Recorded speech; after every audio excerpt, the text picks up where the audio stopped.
What's up, y'all? I wanted to do a quick little intro before we got into the video.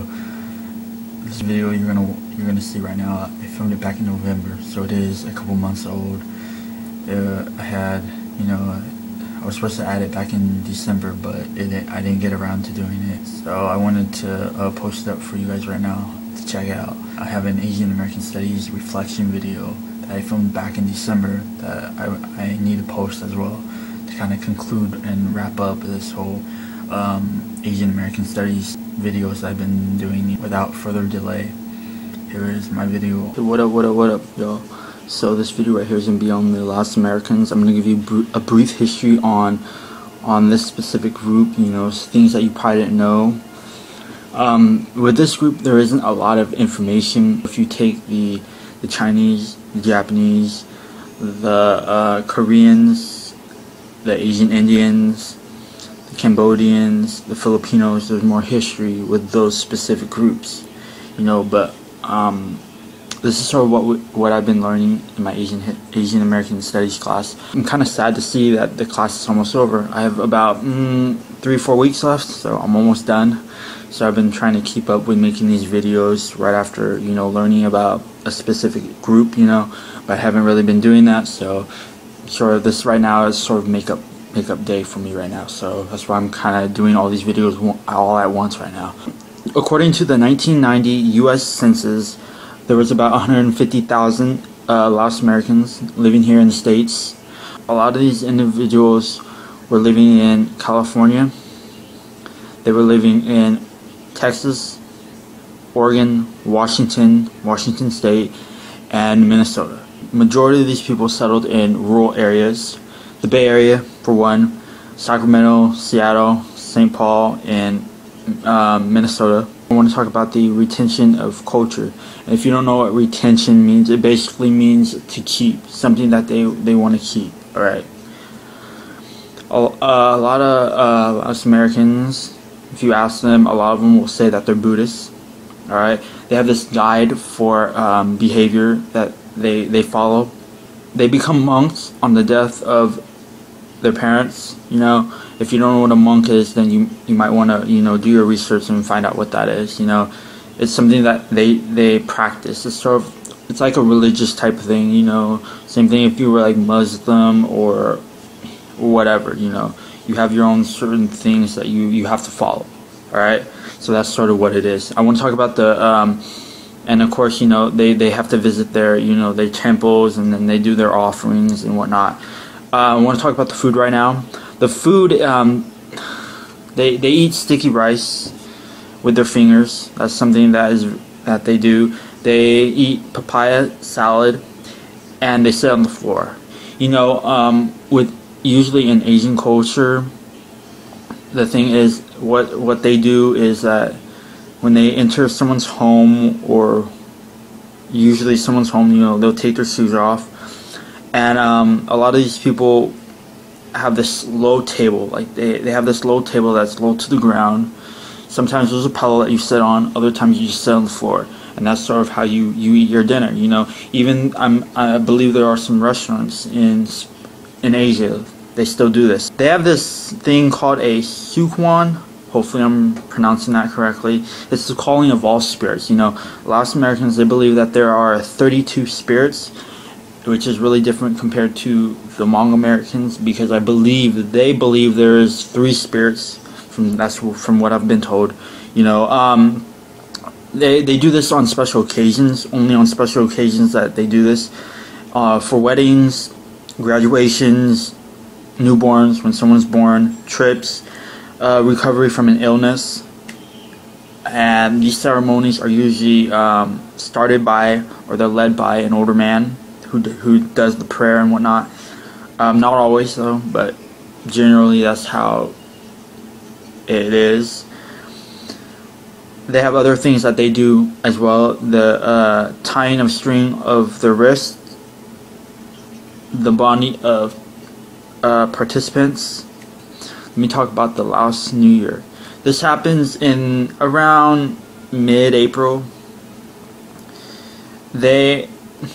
If you were back in Laos, the way that they do it is a little bit different than the way they would do it here in the States. Their way of doing it is with water and the release of birds. Here in the States, they replace the birds with balloons. That's sort of how they do it here in the States. They like clean statues of the Buddha, sand mountains, and they visit their temples. Depending if you're male or female, they have their own certain clothing that they wear.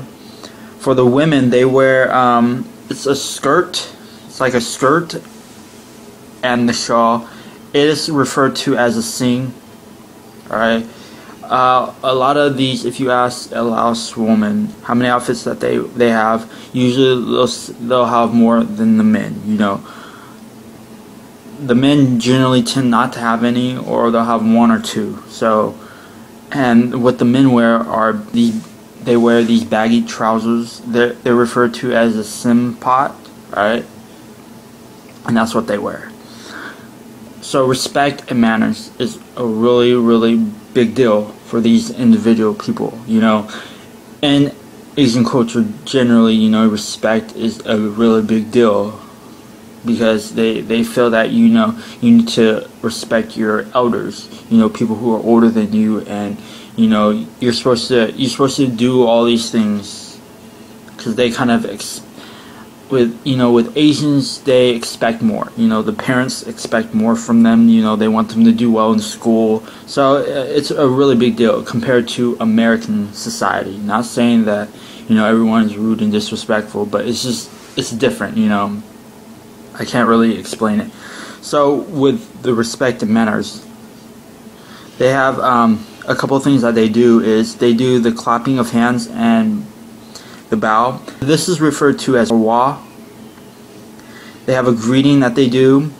It's called a sabi di. And when they pass individuals who are older than them, they'll usually bow as a respect. And when they're visiting someone else's home, they'll usually take their shoes off. Obviously it's different if you're non-Asian. You generally, typically, you don't do this. But it just all depends on the parents, or whose house you go into. So if you're the one visiting, they offer you something to drink or food. If you're the host, you're the one that is inviting people over. This is what they do. And it's just being a good guest, being a good host. That's what you're supposed to do anyways, not just in Asian culture or being Laos American. One thing that you're not supposed to do is touch the head. That's something that they're taught not to do. Another thing is not to put their foot on the table, because they find that really disrespectful and very rude. These individuals usually marry their own ethnic background. They kind of keep it, they don't really go outside their race too much. So, it is what it is, But for these marriages, usually the groom's parents contact the bride's parents. So it's usually the parents who will decide and will set up a date, sort of to speak, on when they're gonna get married, when the bride and the groom will get married. So it's sort of like if they're the ones that have to inform each other. It's the parents that would do this. This right here is dying out. This practice is not going to be around very much longer. It's probably not around now so much. Generally, if you're going to get married, usually the guy will propose to the female, and then they decide as a couple to get married. It's not the parents who decide. I don't think the parents should be deciding when you should be getting married. Alright, I don't believe in that. I think that's wrong, but that's just my opinion. Alright, the bride price is involved in this. If you don't know what that is, then you might want to Google that. Basically, it's where the man has to pay a price to marry their daughter, you know. They have to pay the family money.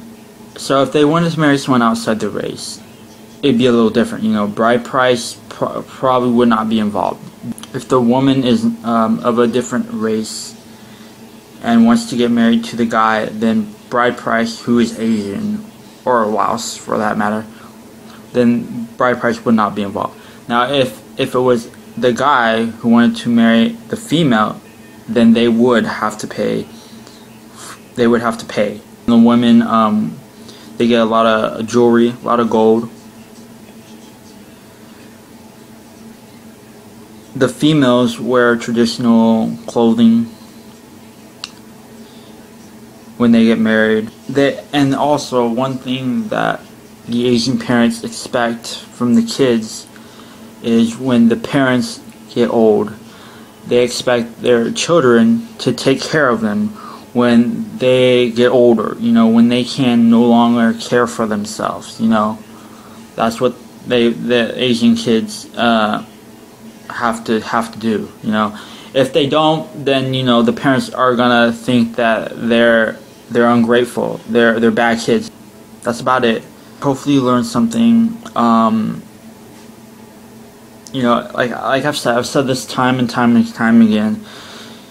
If you're really interested in learning more about the Asian culture, Asian history, Asian Americans, then I suggest you take an Asian American Studies class. You don't have to be Asian to take the class. So, like I always say, you know, do something you've never done before. So don't limit yourself to anything or anybody. You know, be a little more open-minded about things and try to see things in a whole different way and light. You know, that's what I'm doing. You know, I took a chance with this class. I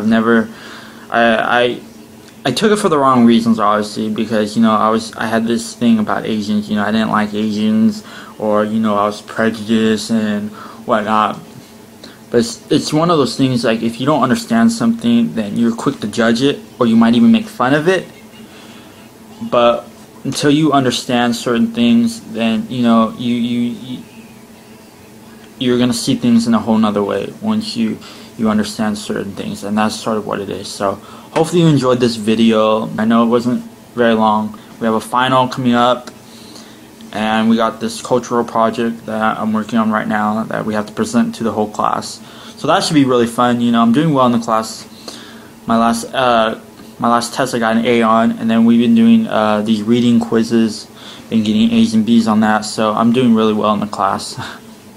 Alright, so I'm kind of sad to see it ending. But it was a great learning experience. You know, I'm still not done, but I'm trying to take as much as I possibly can from this class, learn something from it, inspire other people out there who might be in similar situations as myself. So I guess I'll talk to you later.